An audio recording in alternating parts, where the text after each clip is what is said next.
Muchas gracias, muchas gracias. Buenos días a todos y a todas. Buen día. La verdad es que es un lujo tomar el avión, plantarte en media hora a una iglesia en salida, y me he emocionado de verdad oyendo a don Jesús invitándoos a nacer de nuevo, a volver a empezar, porque es lo que muchos estamos convencidos que es de lo que se trata y es lo que intentaré ilustrar con esta charla. Gracias por invitarme. Tenéis un guión que iré siguiendo. La primera pregunta es lo que leo en las caras de muchos de los asistentes a este tipo de jornadas. Por cierto, felicidades, porque 300 inscritos en los niveles en que se están moviendo las diócesis españolas, estáis en el top, así que felicitats. Y lo que se lee en las caras es que hemos hecho mal con nuestros hijos, qué va a pasar con nuestros nietos, en el sentido de decir cómo es que cuesta tanto transmitir la fe. Mirad, os voy a desculpabilizar un poco, padres, abuelos y abuelas, porque aparte de la responsabilidad que tengamos muchas veces de ser un poquito tímidos en la manifestación de nuestra fe, nos encontramos con dos hándicaps muy fuertes, un ataque frontal que nos viene del exterior y una gran debilidad que teníamos en el interior de la Iglesia Católica sin darnos cuenta. Lo externo es un tsunami. ¿Habéis visto la película Imposible? Pues, amigos y amigas, lo que en España ha eclosionado con una fuerza tremenda en los últimos 20-25 años es el tsunami que venía nada más y nada menos que desde el siglo XVIII. ¿Habéis oído hablar de la Ilustración alguna vez?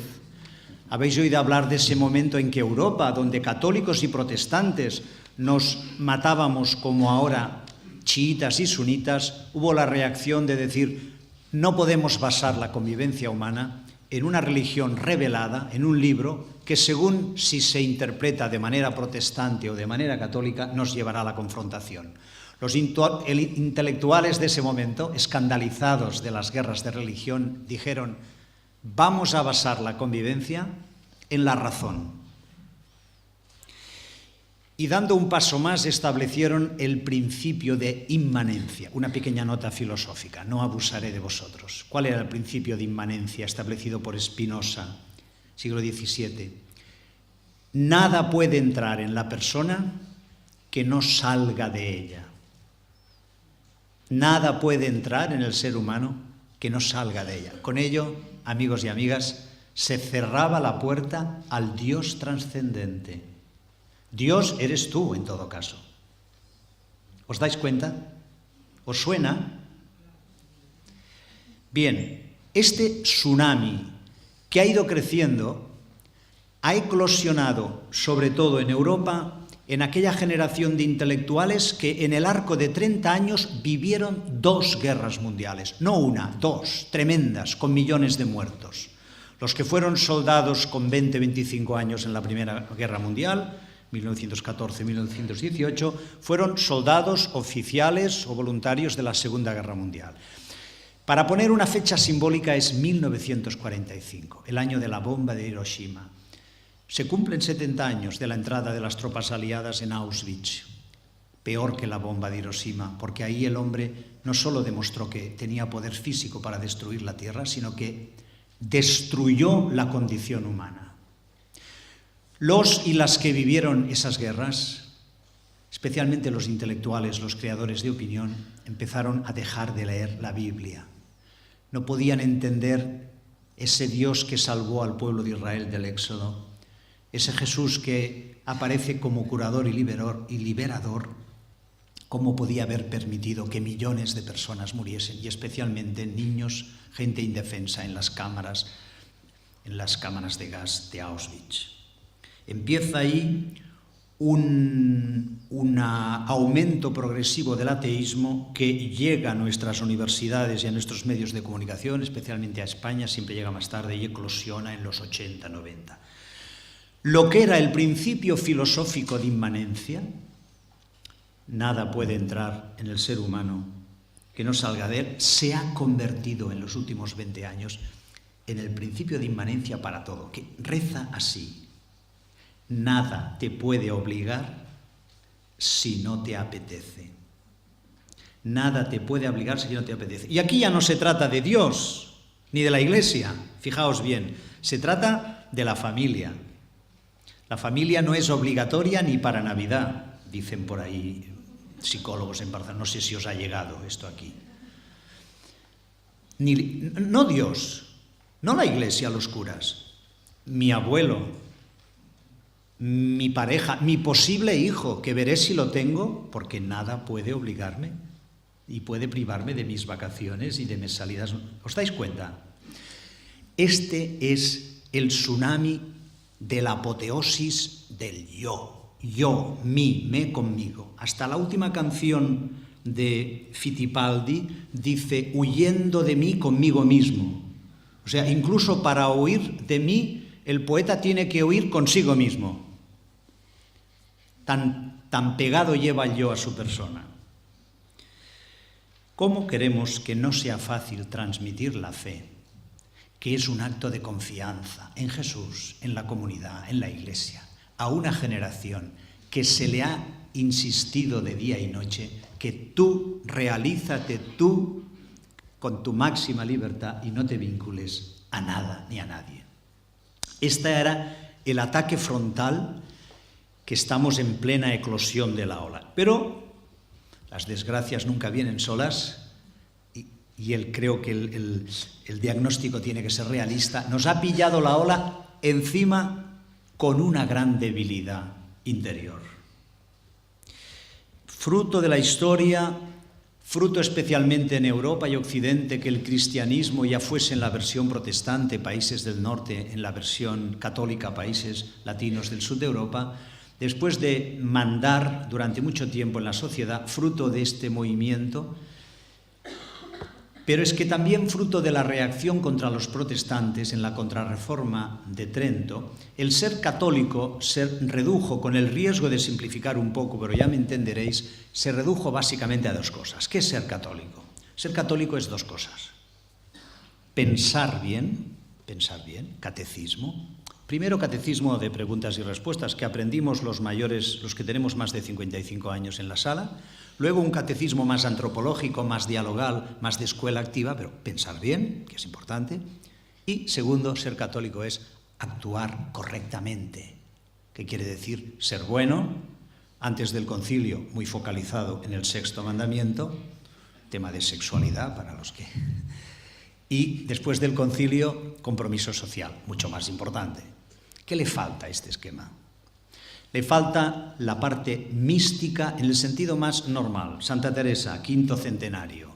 Tratar de amistad, tratar de amor con quien sabemos que nos ama. O sea, mística para un cristiano es amistad personal con Jesús, como nos ha insistido el obispo Jesús y como proclama el Papa Francisco. No mística de fusión, no la gotita que se funde en el océano. El que quiera que siga esto, pero que sepa que para un cristiano, para Teresa de Jesús, para Juan de la Cruz, aunque usen a veces poéticamente la metáfora de la fusión, el yo nunca desaparece.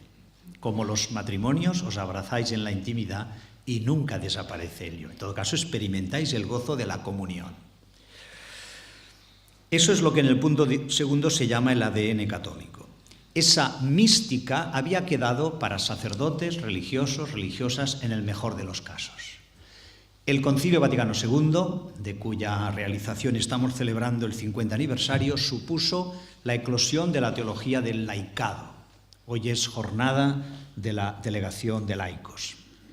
50 años es muy poco para recuperar toda la teología, toda la espiritualidad, y como dice el Papa Francisco, cada laico, cada laica, sea casado, soltero, separado, viudo, viuda, está llamado a vivir la relación mística de amistad con Jesús resucitado en el gozo del Espíritu Santo. Hablar con Jesús, como dice el Papa en ese número, sentirse acompañado por Jesús, vibrar con Jesús. Un pequeño apunte, el número 3. Entre algunos sacerdotes y militantes maduros, La expresión nueva evangelización que empezó a usar San Juan Pablo II causó cierto recelo por si podía significar, o alguien le daba el significado de una cierta descalificación de la evangelización que se había estado llevando desde los tiempos del concilio. Esto lo ha solucionado genialmente Benedicto XVI. El 28 de octubre de 1912, cuando acababa el sínodo sobre la nueva evangelización, en esas apariciones en la ventana del Ángelus, aprovechó para lanzar una síntesis, viene a decir, traducido un poquito al lenguaje más sencillo, dice: esto de la nueva evangelización, llevamos en ello 70 años. Eso empezó al final de la Segunda Guerra Mundial, cuando nos dimos cuenta que Europa ya no era cristiana, lo que os he dicho del efecto de las dos guerras mundiales. Ahí fue genial, porque aunque la frase la acuñó San Juan Pablo II, Benedicto XVI le da un sentido más amplio. Es nueva evangelización. Lo que pasa es que en la etapa, hubo una etapa preconciliar, hubo la etapa conciliar y el primer posconcilio, que se puso el acento en la encarnación y hubo tal vez una cierta autosecularización. Hubo la etapa de Juan Pablo II un poquito más de afirmación, de identidad, tal vez con cierto riesgo, lo apunta Benedicto XVI, de proselitismo y de no tener suficientemente en cuenta al otro, el agnóstico, el ateo, con sus objeciones, pero en cualquier caso es nueva porque, como ha dicho don Jesús, es nuevo el estado de la sociedad. No se trata de descalificar ninguna tarea que de una manera fiel, constante, tantos sacerdotes, religiosos, religiosas, laicos, laicas que estáis aquí, hemos llevado a cabo durante estos 40 años de posconcilio, 40, 50 ya, sino que se trata de tomar conciencia que la situación es nueva, los lenguajes y los métodos tienen que ser totalmente nuevos, sobre todo para la primera aproximación, y que Jesucristo siempre es nuevo, siempre es nuevo.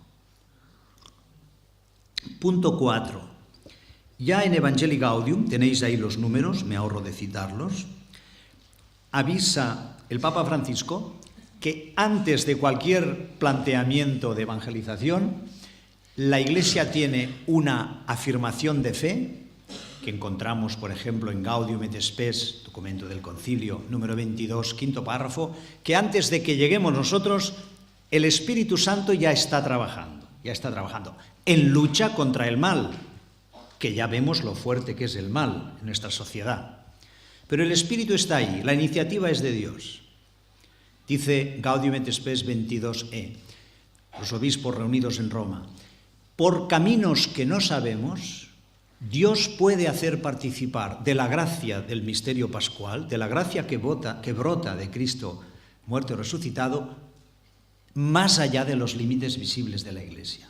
Por tanto, ningún problema, que nadie se ponga nervioso. La Iglesia acepta la salvación de mil maneras, pero los que hemos recibido, los que hemos conocido personalmente a Jesús, los que tenemos el gozo de participar de jornadas como esta, de celebrar Eucaristías como las que acabamos de celebrar, de cantar, tengo que gritar, tengo que arriesgar, ay de mí si no lo hago, ¿cómo escapar de ti? ¿Cómo no hablar si tu voz me quema dentro? Nosotros no podemos aplicarnos Gaudium et Spes 22 de que Dios anirá irá entrando en nuestras vidas como un gas galáctico. A este Dios nosotros, que se nos ha dado a conocer personalmente, tenemos que responderle con amor, con confianza personalmente, y si el amor es cierto, como dice y repite Francisco, tendremos que comunicarlo. Punto 5. Cualquier charla sobre evangelización tiene que empezar dejando sentado muy claro todo el proceso global que es la evangelización, porque si yo ahora hablo los próximos 45 minutos sobre el primer anuncio, no salga alguien de esta sala diciendo evangelizar es primer anuncio y punto. No, primer anuncio veremos que tiene un papel muy importante, que hay que saber hacerlo bien, pero la evangelización es más cosas. Un texto consensuado, que ya tiene 40 años, que seguro que lo habéis oído los que habéis asistido a charlas, cursos pastorales, es el texto del beato Pablo VI, Evangelii Nunciandi, el evangelio que tiene que ser anunciado, del año 1975, el número 24, lo tenéis en los apuntes, demos un pequeño repaso. Evangelizar es 7 cosas en esta sistematización de Pablo. Otros dirán 8, otros dirán 5. Lo importante es que estén todas. Primero, presencia encarnada y testimonio de vida de los cristianos. Segundo, escucha y diálogo al hilo de la vida. Podemos tomar también como parábola los discípulos de Maús. Jesús se hace presente en el camino, está calladito, escucha, pregunta, se insiere. 3, ahí sí, cuando se discierne que ha llegado el momento, pero atención, en este contexto de diálogo, no de una manera prepotente, y precedido, acompañado y seguido del mejor testimonio de vida, de amor, de solidaridad, de misericordia, de compasión, es evangelizar el anuncio explícito de Jesucristo, que también se le llama, como iremos desgranando en el resto de esta conferencia, primer anuncio, que también se le llama, en la lengua griega que usaba Pablo en sus cartas, querigma, que quiere decir pregón. Se sobreentiende, Cristo está vivo, ha resucitado. No confundáis con carisma, que viene de charis, y quiere decir gracia o don. Querigma, pregón. O anuncio misionero, llamadle como queráis, todo es lo mismo. Al cual, si el Espíritu Santo presiona suavemente y la persona consiente, debe seguir la apertura del corazón de la persona evangelizada. Y aquí los pasos siguientes son los que debe efectuar, si quiere, el que recibe la evangelización. Cuarto paso, itinerarios catequéticos, itinerarios de renovación cristiana, como dice en la diócesis hermana de Valencia, itinerarios de reiniciación cristiana de adultos, como se dice en el lenguaje técnico que usamos los pastoralistas, liturgistas, teólogos. Hablaré un poco de ello al final. Quinto, iniciación a los sacramentos y a la comunidad eclesial. Sexto, apostolado organizado. El que primero ha sido evangelizado, si quiere, y gracias a este proceso, deviene, a su vez, evangelizador, que esta es la finalidad que tendría que tener todo proceso de primer anuncio y de itinerario. Séptimo, transformación de ambientes, de cultura, luchar contra las estructuras injustas. Dice Beato Pablo VI, esto también es evangelizar.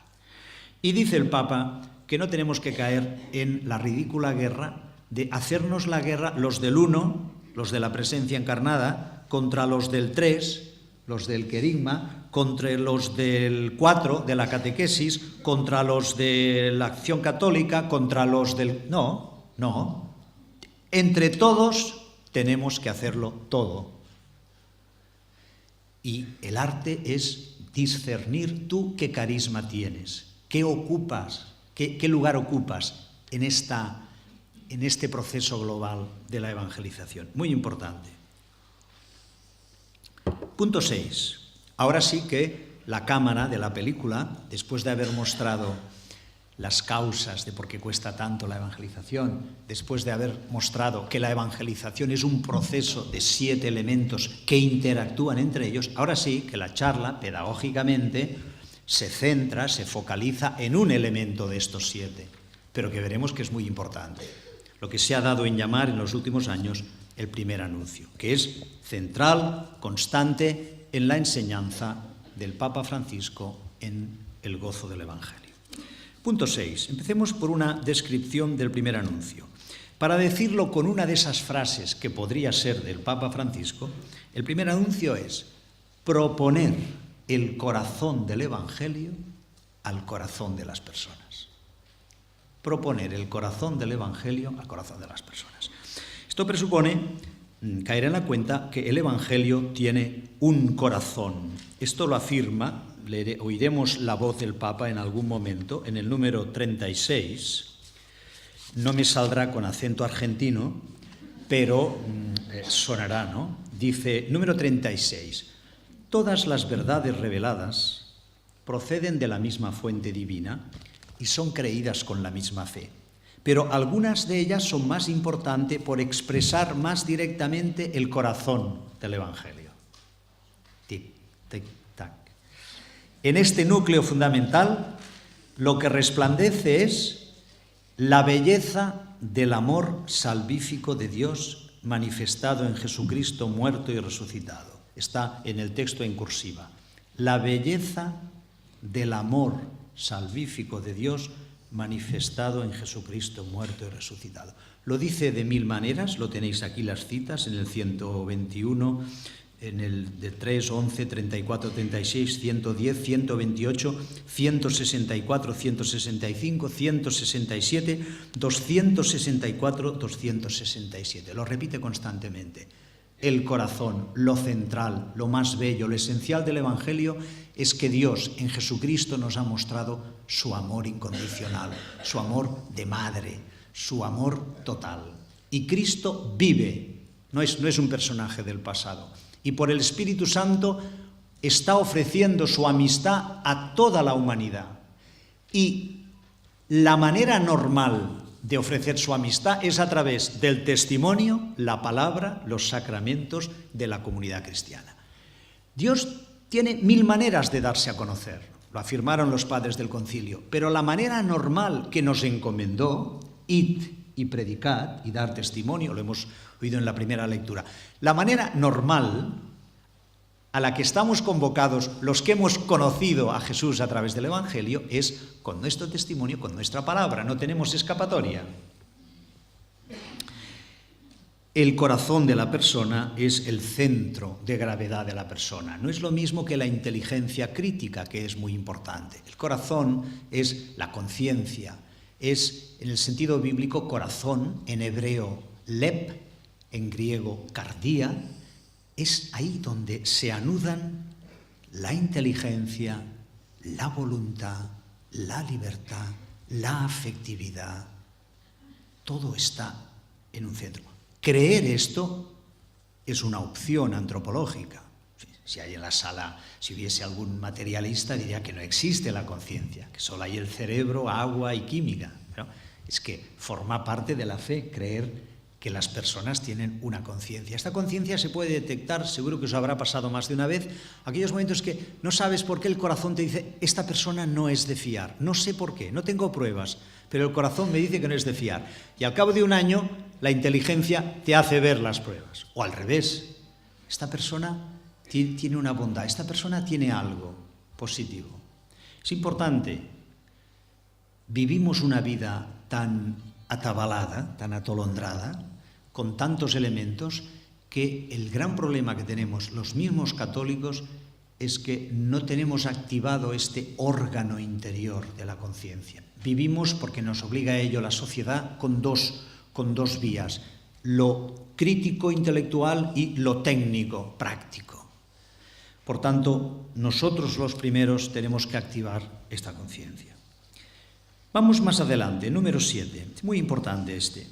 El primer anuncio, aún y siendo solamente una pieza, un eslabón de esta cadena orgánica de la evangelización, es muy importante porque tiene 4 funciones que el Papa Francisco nos ayuda a describir. Esto tan sencillo, que es hablarle de Jesús con amor y con humildad a la cuñada que viene a encontrarte y dice, mira, me van a operar, me tienen que extirpar un pecho. Yo sabes que lo de la fe lo dejé después de aquellos encuentros juveniles. Yo veo que tú sigues. Oye, yo creo que ahora la fe me ayudaría. Es una situación clarísima de primer anuncio. Te lo pide la otra persona, ¿no? Tenemos que reconocer con humildad, con la mano en el pecho, que si por suerte nos cae una situación así, en general no sabemos qué decir. La enviaríamos a confesarse. Le diremos, pues ve el domingo a misa. Pues no tengas miedo, que Dios es bueno y nada, no pasa nada. No, te está pidiendo que la ayudes. Ahora, aquí te ha abierto su corazón. No la envíes ahora al sacerdote, ya llegará si conviene, ¿no? Es una situación típica de primer anuncio. Con humildad, con amor. Hay que escuchar a esa cuñada. Hay que dejar que hable. ¿Y por qué? ¿Y por qué ahora pides esto? Y a partir de ahí, ayudarla, si quiere, a ser amiga, hacerse amiga de Jesús. A conectar con Jesús, pero ¿cómo? No es una gotita de agua que tiene que fusionarse con una gotita de agua, perdiendo la individualidad. Es una persona, como Teresa de Ávila, que habla con Jesús. Como dice el Papa, lo leeremos luego. Finalmente, el primer anuncio es enseñar a la persona, si quiere, siempre con un gran respeto, que hable con Jesús, que no le vemos, pero que se puede decir desde la oración que enseñaron a decir al que luego sería San Carlos de Foucault o a Jacques Maritain, el gran filósofo. Jesucristo, si existes, haz que te conozca. Esta es la primera recepción positiva del primer anuncio. La primera recepción positiva del primer anuncio por parte de la persona que la ha recibido. Vamos a empezar de lo más sencillo, de una persona que nunca ha creído o que creyó de pequeño, pero por la dureza de la vida hace 20, 30 años que ha dejado de creer. Lo más sencillo es que sea capaz, ella, al volver a casa, mirando las estrellas o paseando junto al mar, que diga con humildad, con corazón abierto, sinceramente, Jesucristo, si existes, haz que te conozca. Fijaos bien que es una oración que, si es una persona agnóstica, con muchas dudas, no traiciona sus dudas, pero abre una puerta a la posibilidad que Jesucristo exista, y lo hace desde lo más profundo de su voluntad, desde su corazón, y lo hace con su palabra interior, él solo, mirando a las estrellas, en su habitación. Si es posible, que se oiga la voz, él mismo. Jesucristo, si existes, haz que te conozca. Si una persona humildemente formula esta invocación durante unos cuantos días, con sinceridad, con humildad, es imposible que por parte de Dios no pase algo. Imposible.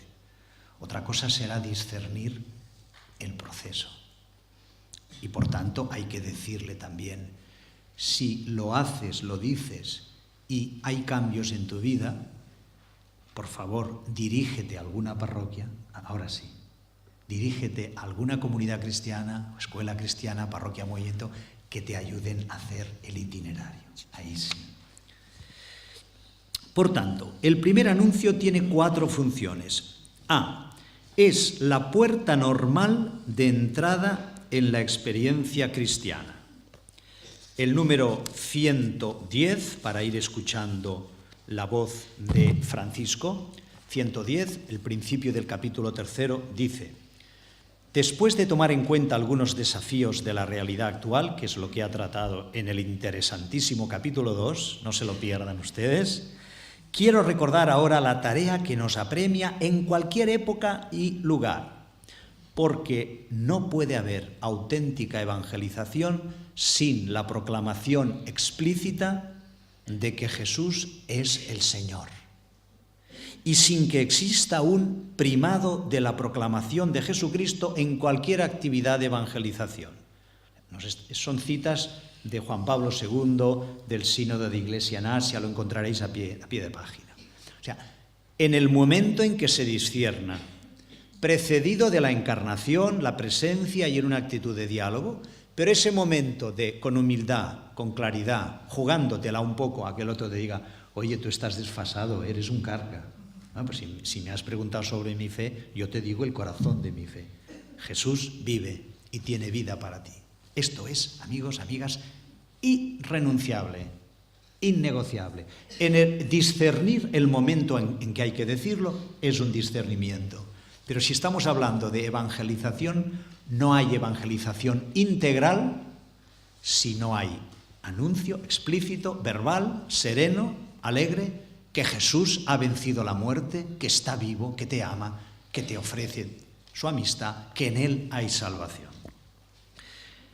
Por tanto, el primer anuncio es la puerta normal de entrar en la fe. ¿Por qué digo normal? Pues porque Dios puede tocar el corazón de ese pijo que era Paul Claudel, que entra a la vigilia de Navidad 1919, por ahí, en Notre Dame de París, y en la segunda columna de la izquierda, oyendo cantar a los monaguillos las vísperas, dice que en un instante sintió la inocencia de Dios. Bendito Paul Claudel, qué envidia. Pero normalmente no es así. Esos son excepciones, como tirar a Pablo de Tarso del caballo. Bueno, dicen que no iba a caballo, pero en fin, me entendéis. Pero lo normal, a ver si ens anem entenent, lo normalito es que alguien te hable de Jesús. No podemos dejar a que el Espíritu Santo haga horas extras tocando los corazones. Y hará lo que tenga que hacer. Bien, pero muy importante, segundo rasgo, y en esto el Papa es tremendo, tremendo. No solo es la puerta de entrada al primer anuncio, sino que es el fundamento permanente de toda la vida cristiana. Fijaos, número 164, magnífico 164. Habla Francisco. Hemos redescubierto que también en la catequesis tiene un rol fundamental el primer anuncio o querigma en la catequesis, que debe ocupar el centro de la actividad evangelizadora y de todo intento de renovación cristiana. El querigma es trinitario, es el fuego del Espíritu que se dona en forma de lenguas y nos hace creer en Jesucristo, que con su muerte y resurrección nos revela y nos comunica la misericordia infinita del Padre. ¿Veis? Constantemente Francisco recuerda el corazón del Evangelio, el contenido del primer anuncio. En la boca del catequista vuelve a resonar siempre el primer anuncio. Jesucristo te ama, dio su vida para salvarte y ahora está vivo a tu lado cada día para iluminarte, para fortalecerte, para liberarte. Entre comillas, esto representa que lo dice el catequista. Sigue Francisco. Cuando a este primer anuncio se le llama primero, eso no significa que está al comienzo y después se olvida o se reemplaza por otros contenidos que lo superan. Es el primero en un sentido cualitativo, porque es el anuncio principal. Ese que siempre hay que volver a escuchar de diversas maneras y ese que siempre hay que volver a anunciar de una forma o de otra a lo largo de la catequesis, en todas sus etapas y momentos. Atención, que no nos engañe el adjetivo. Primer anuncio no es solo una cosita que hay que hacer en un momento del proceso cristiano al principio. Resulta que es algo que va a jugar un papel determinante, de manera que toda la catequesis consistirá en desarrollar y profundizar la riqueza contenida en ese primer anuncio. Y lo dice en el número siguiente, 165. No hay que pensar que en la catequesis el querigma, el primer anuncio, es abandonado en pros de una formación supuestamente más sólida. Es decir, bueno, muy bien, ahora al niño ya le hemos enseñado a hablar con Jesús, ya le he anunciado a mi cuñada que Cristo vive, bueno, ya está. Ahora viene la teología de verdad. No. Nada hay más sólido, más profundo, más seguro, más denso y más sabio que ese anuncio. Nada hay más sólido, más sabio, más denso, más sabio que ese anuncio. Caramba, ¿qué nos está diciendo Francisco? Toda formación cristiana es ante todo la profundización del querigma, del primer anuncio, de este anuncio de Cristo resucitado, que se va haciendo carne cada vez más y mejor, que nunca deja de iluminar la tarea catequística y que permite comprender adecuadamente el sentido de cualquier tema que se desarrolle en la catequesis, el sentido de cualquier tema que se desarrolle en la catequesis, los sacramentos, los preceptos de la Iglesia, los 10 mandamientos, el sentido. Lo que te va a dar el sentido de la importancia de un tema, ¿qué conexión tiene con el hecho de que Dios en Cristo, crucificado, resucitado, vivo, nos ofrece su perdón a chorro? ¿Tiene relación directa? Pues ese tema es muy importante, Eucaristía, reconciliación. ¿Tiene relación indirecta? La manera de organizar una parroquia, la manera de vestir los cardenales, relación totalmente indirecta. Pues ese tema es poco importante para ser explicado en catequesis. Fijaos, 164, 165, a los textos de Francisco me remito. Pero todavía más, en un tercer lugar, 7c, el registro de primer anuncio resulta que además de ser la puerta normal de entrada a la experiencia cristiana, que todos tenemos que apresurarnos a aprender cómo hacerla, cómo propiciarla, además de ser el punto caliente al cual siempre hay que volver en la predicación, en la catequesis, en los encuentros de matrimonios, ¿cómo va tu encuentro personal con Cristo vivo resucitado? ¿Ya vas experimentando que Cristo te salva de tu soledad, de tu tendencia a la tristeza, de tu egoísmo? Además de todo esto, y muy relacionado con todo esto, se puede especificar un tercer sentido. Primer anuncio es una manera de vivir los 7 elementos de la evangelización. El registro de primer anuncio es un feeling, es una pasión, un pathos. Lo dice Francisco en el número 266. Dice: el verdadero misionero, que nunca deja de ser discípulo, y antes ha dicho que todo cristiano por el bautismo somos discípulos misioneros. Francisco tiene una gracia enorme en casar conceptos que nosotros tendemos a separar. Discípulo misionero, intimidad itinerante.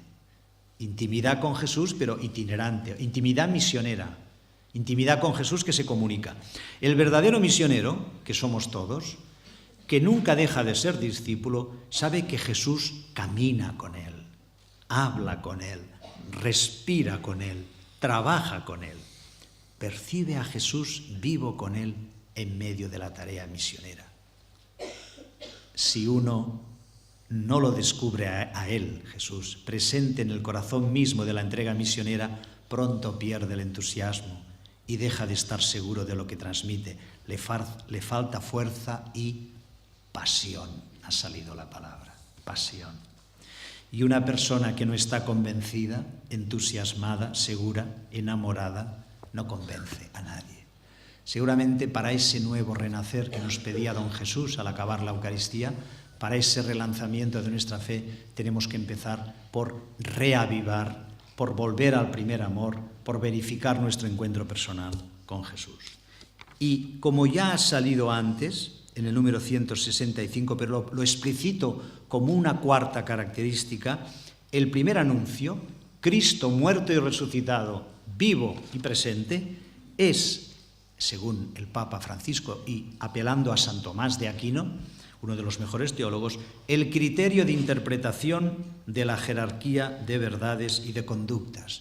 Como decía, para saber la importancia de un tema teológico o pastoral, hay que ver qué link, qué conexión tiene con el contenido del primer anuncio.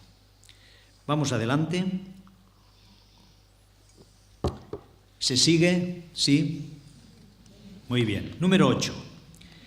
El anuncio tiene 2 momentos constitutivos y en eso Francisco y toda la línea de la Iglesia Católica se desmarca muy claramente de una cierta forma de ver el primer anuncio que a veces nos ha vacunado contra el primer anuncio. Por ejemplo, tú pones la tele y coges un canal evangelista y ves a un telepredicador: el que quiera aceptar a Jesús, que venga aquí, tú, pecador, arrodíllate, repite conmigo: Señor Jesús, en este día.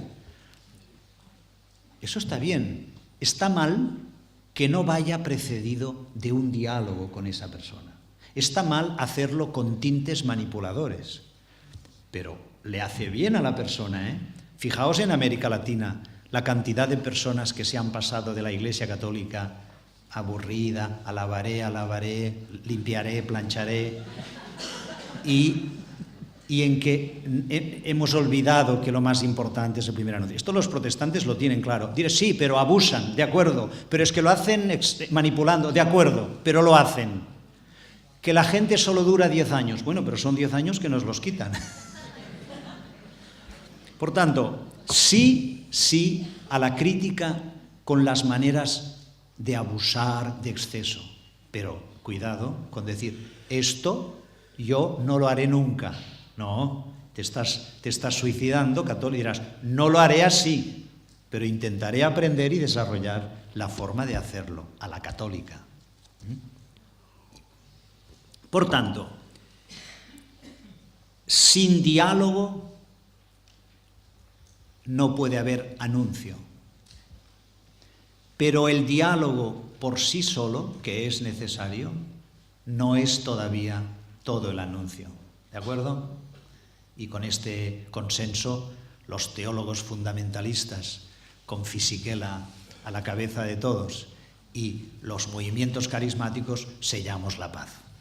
Porque los teólogos fundamentalistas nos preocupa mucho el diálogo, sobre todo con el hombre y la mujer europeo, escéptico, descreído. ¿Cómo le voy a anunciar a este que Jesús le ama si primero no le sondeo, no le hago que exprese sus anhelos, su fe, ¿no? Y los carismáticos neocatecumenales que tienen prisa por ir a la calle y decir, Dios te ama, ¿veis? Lo bonito que es la Iglesia Católica, que sumamos, tiene que haber diálogo para que el anuncio sea auténtico. Pero el diálogo por sí solo no es todavía el anuncio. ¿Por qué? Porque el anuncio añade el decir, a esta sed que tú tienes, a esta nostalgia de belleza, si quieres yo te digo que la he encontrado en Jesús. Y en Jesús Dios, aunque te cueste entenderlo, tómate tu tiempo, Dios ha intervenido en la humanidad, humillándose, haciéndose solidario de los crucificados de la tierra, de estos niños prostituidos, como esa niña Gisela ante el Papa dijo, rompiendo en lágrimas, ¿no? Voy a leer, y ya vamos enfocando la recta final de mi charla, el número 128, que es interesantísimo, porque es que el Papa aquí, como gran pastoralista, describe con gran precisión, se nota que él lo ha hecho y lo ha visto hacer a laicos y sacerdotes, describe en qué consiste esto. 127 y 128. 127. Hoy que la Iglesia quiere vivir una profunda renovación misionera, hay una forma de predicación que nos compete a todos como tarea cotidiana. Él dice predicación, podríamos decir de comunicación. Dice predicación, pero que nos compete a todos. Es cuando oímos la palabra predicación, pensamos, esto para los curas. No. Está diciendo que nos compete a todos como tarea cotidiana. Se trata de llevar el Evangelio a las personas que cada uno trata. Pensad en las personas que cada uno tratáis a lo largo de la semana. Tanto a los más cercanos como a los desconocidos.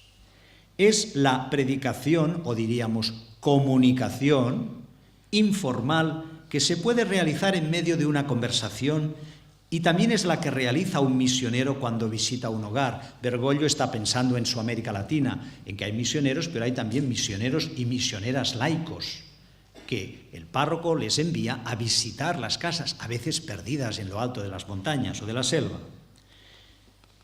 Ser discípulo es tener la disposición permanente de llevar a otros el amor de Jesús.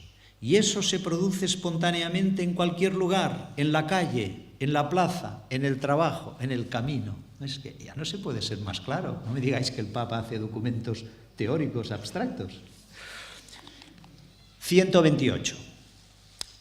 En esta predicación o conversación, siempre respetuosa y amable, huye del telepredicador, siempre respetuosa y amable, el primer momento es un diálogo personal. ¿Veis? Primero, diálogo. Escucha. Donde la otra persona se expresa y comparte sus alegrías, sus esperanzas, las inquietudes por sus seres queridos y tantas cosas que llenan el corazón.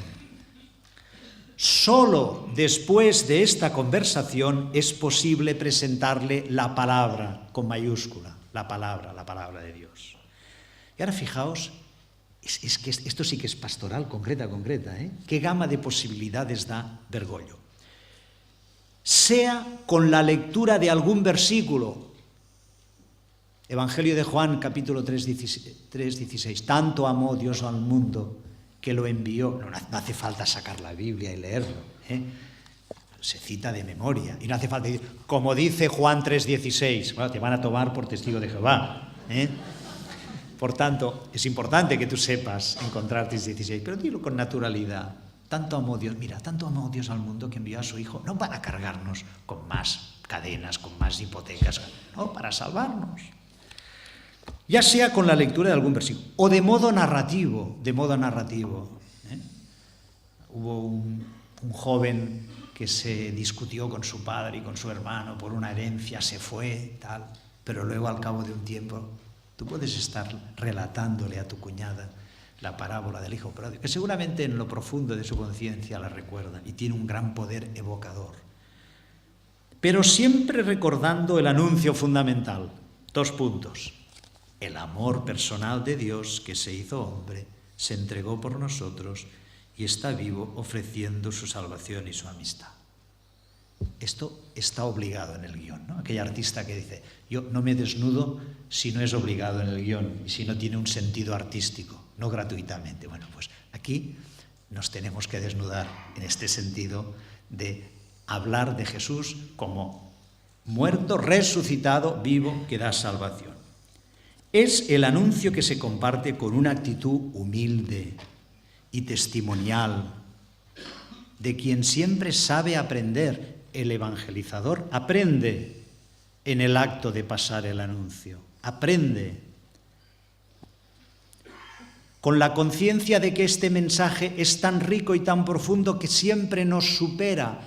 Caímos en un pecado de soberbia, mi generación, que decíamos, reaccionando contra el nacionalcatolicismo, el tiempo de Franco, que había demasiada palabra, decir, nosotros no hablaremos de Jesús, les convenceremos con nuestro testimonio. Había mucha buena fe, ahora soy un poquito autocrítico, pero sin ira. Pero fijaos qué soberbia se puede esconder de buena fe. Es que le convenceré con mi testimonio. Y ahora es cuando el párroco te anima y dice, yo que he sido incoherente, yo que me he instalado como un pequeño burgués, ¿cómo puedo ir yo a anunciarle a mi cuñada que Cristo? Tranquila, no eres tú. Hombre, tú intenta mejorar tu vida todo lo que puedas para no ser un antecesor.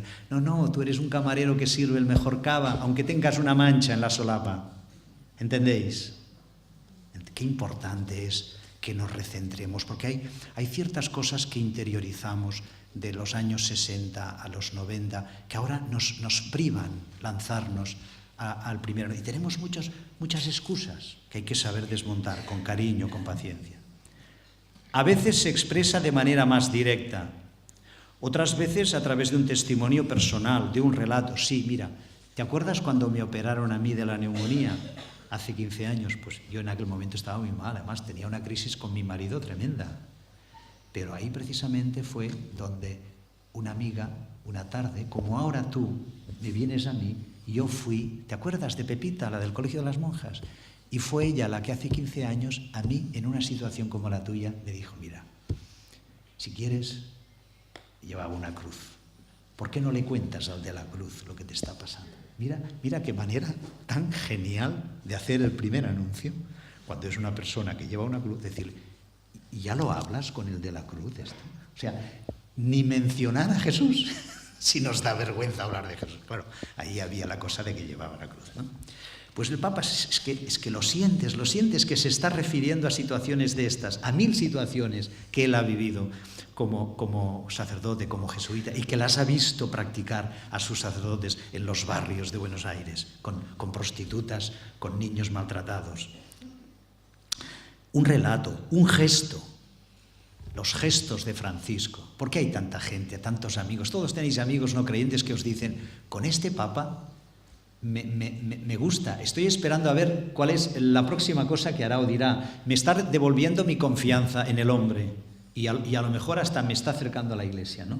Pues un gesto, una manera de poner la mano en la espalda cuando la cuñada llora, ¿no? Rompe en lágrimas, ¿no? Un gesto que exprese amor, que exprese ternura, más allá de que ese día nos hayamos levantado con mal pie, o que sepamos que tenemos una situación de doble vida sentimental o económica no muy regular. pero podemos ser mediadores del primer anuncio, incluso a pesar de eso, que tenemos que intentar arreglar lo más pronto posible para ser más creíbles. O de forma que el mismo Espíritu Santo pueda suscitar en una circunstancia concreta. Y ahora ya, esto ya es el remate final.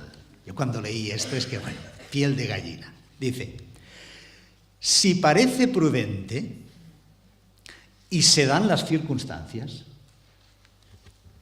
es bueno que este encuentro fraterno y misionero termine con una breve oración que se conecte con las inquietudes que la persona ha manifestado. Así, percibirá mejor que ha sido escuchada e interpretada, que su situación queda en la presencia de Dios y reconocerá que la palabra de Dios realmente le habla a su propia existencia. Magnífico. Sí parece prudente. Sí se dan las circunstancias. Lo natural, si fluye y ves que en la otra persona no se pone violenta, el acto de primer anuncio que pretende que el corazón del Evangelio llegue al corazón de la persona, que el anuncio de que Dios ama, no se cansa de perdonar, que Cristo está vivo y tiene viva para tu cuñada, lo lógico, lo normal, sí parece prudente y se dan las circunstancias. Es decir, ¿quieres que hablemos un ratito con Jesús? ¿Quieres que compartamos? ¿Sí? O te digo cómo y lo haces en casa tú. No, me gusta, quiero, ayúdame. Nos cogemos de la mano. Jesús, ayuda a Pepita. Jesús, haz que te conozca. Hazte presente, ella lo quiere, te lo está pidiendo. Pepita, ¿lo quieres pedir tú? Bueno, ¿pero cómo hago? Pues nada, háblale. Jesús, ayúdame. Quiero rehacer la amistad contigo, aquella amistad que viví de alguna manera en aquellas Pascuas rurales. ¿Os dais cuenta? Qué sencillo y qué difícil para un católico europeo que hemos interiorizado el laicismo excluyente. Pequeño paréntesis y voy acabando. El laicismo positivo quiere decir que el Estado no se casa con ninguna religión, o sea, el Estado no es confesional, no es católico como fue durante tanto tiempo. Aquí el Estado es neutral y la prueba de su neutralidad es que anima que las diferentes religiones, ideologías, se expresen en la plaza pública pacíficamente, democráticamente, porque el Estado está convencido de que cuantos más ciudadanos y ciudadanas tengan una tradición religiosa o ética que refuerce sus motivos, mejores serán los ciudadanos, serán menos corruptos, serán menos agresivos. ¿Cómo se entiende hoy día el laicismo? No. El Estado neutral quiere decir que el Estado prohíbe que las religiones se expresen en público. Las religiones solo en casa, en la sacristía, en la iglesia. Nada. No tiene que haber presencia pública de ningún discurso religioso. Bueno, este Estado es confesional, es un Estado ateo, es un Estado que opta por el ateísmo a la práctica. ¿Os dais cuenta? Bueno, pues lo más gordo del caso es que la mayoría de católicos hemos interiorizado, reaccionando contra el excesivo poder que tuvo la Iglesia hace poco, 40 años es muy poco. Y además lo vivimos. Los mayores de 55 años lo vivimos eso y lo llevamos. Hemos interiorizado el laicismo represor. Y nosotros mismos, católicos, nos censuramos, inconscientemente ya, nos prohibimos expresarnos con naturalidad en público nuestras convicciones. Por ejemplo, si en casa bendecimos la mesa con normalidad, ¿por qué el domingo, si vamos a un restaurante, para extraviar el trabajo de cocina, de la misma manera que en la mesa de al lado cantan cumpleaños feliz, ¿por qué no discretamente no hace falta incluso hacer el nombre del Padre, porque no puede decir gracias Padre, porque podemos estar el domingo juntos, porque hoy mamá no tiene que cocinar, ni mamá ni papá, porque estamos juntos. Amén, amén, bon profit. ¿Qué priva de hacer esto? ¿A quién insultas? ¿A quién molestas? ¿Os dais cuenta? O sea, tenemos que replantearnos, antes incluso de comunicar la fe, el vivirla nosotros con naturalidad. Vamos acabando. Venga. Los dos efectos inseparables del primer anuncio no puedo desarrollarlo, pero si el primer anuncio, el que lo acepta, es auténtico y hace un proceso, es inseparablemente conversión a Jesús y conversión al hermano, a la sociedad y a los pobres. Tenéis ahí los números largos que Francisco dedica al tema de los pobres.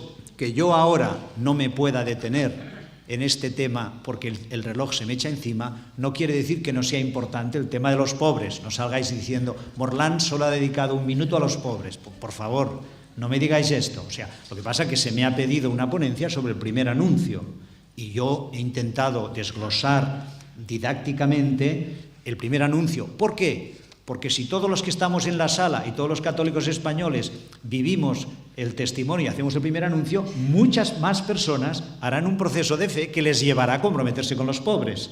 Esa es mi manera hoy de colaborar, entiendo. Y en todo caso, leeos los números para que veáis lo importante que es la opción por los pobres. Igualmente paso muy por encima el punto 10, ya lo leeréis, y acabo los 5 minutos que me quedan con aplicaciones prácticas. Número 11. Todos los laicos y laicas sois protagonistas del primer anuncio. Cada laico, cada laica. Está ahí en los números 110, 119, en el ambiente diario. Ahora, algunas cosas concretas que se están poniendo en marcha en algunas diócesis de España, de Francia, de Italia. Primero, cada parroquia, cada comunidad, cada movimiento o asociación debe incorporar explícitamente en su orden del día esta finalidad misionera. O sea, hoy día no puede haber un grupo cristiano en Europa que se reúna, que está muy bien, que comparta, que escuche el Evangelio, que compartan sus inquietudes, sus frustraciones, el problema de los hijos, y que en la reunión no haya unos minutos dedicados a decir cómo tenemos lo de pensar y orar por personas de nuestro entorno a las que a lo mejor con el tiempo les hablaremos de Jesús y las invitaremos a los encuentros de primer anuncio que prepara la parroquia. Digo, pensar, orar, hacer pasar la película de las personas que tratamos a lo largo de la semana y pedir, Espíritu Santo, ilumíname. ¿Hay alguna persona que en este momento esté necesitando, a lo mejor deseando, sin atrevérselo a pedírmelo, que me acerque, que me haga más próximo, próxima, que comparta la vida, que la escuche y que a lo mejor en ese contexto le pueda hablar de Jesús con naturalidad e invitarla a iniciar o reiniciar su amistad con Jesús? Esto es absolutamente necesario. Existe la posibilidad de iniciar grupos parroquiales que se convocan para orar y reflexionar y discernir a qué personas proponer el primer anuncio, lo cual presupone tener ofertas de primer anuncio a punto. Son cosas paralelas, simultáneas, que tienen que funcionar. Luego, lo que se está probando es básico, no podremos hacer nada si vosotros, los laicos de a pie, en vuestra vida cotidiana, en la red de vuestras relaciones, sin estrés, sin pausa, sin prisa, no os convertís en testimonios con hechos e invitadores con la palabra a acercarse a Jesús. En todo el mundo está demostrado, todo tipo de reunión, todo tipo de convocatoria, hay que hacer pósters, hay que hacer flyers, hay que decirlo por la emisora local, pero en un 90% lo decisivo para que una persona asista a una convocatoria es que un amigo o amiga se hace un poquito pesado, hazlo por mí, ven una noche, si no te gusta no vuelvas, pero ven por favor. ¿De qué nos va a servir? Y nos está pasando ya en Barcelona. Hablo por experiencia propia.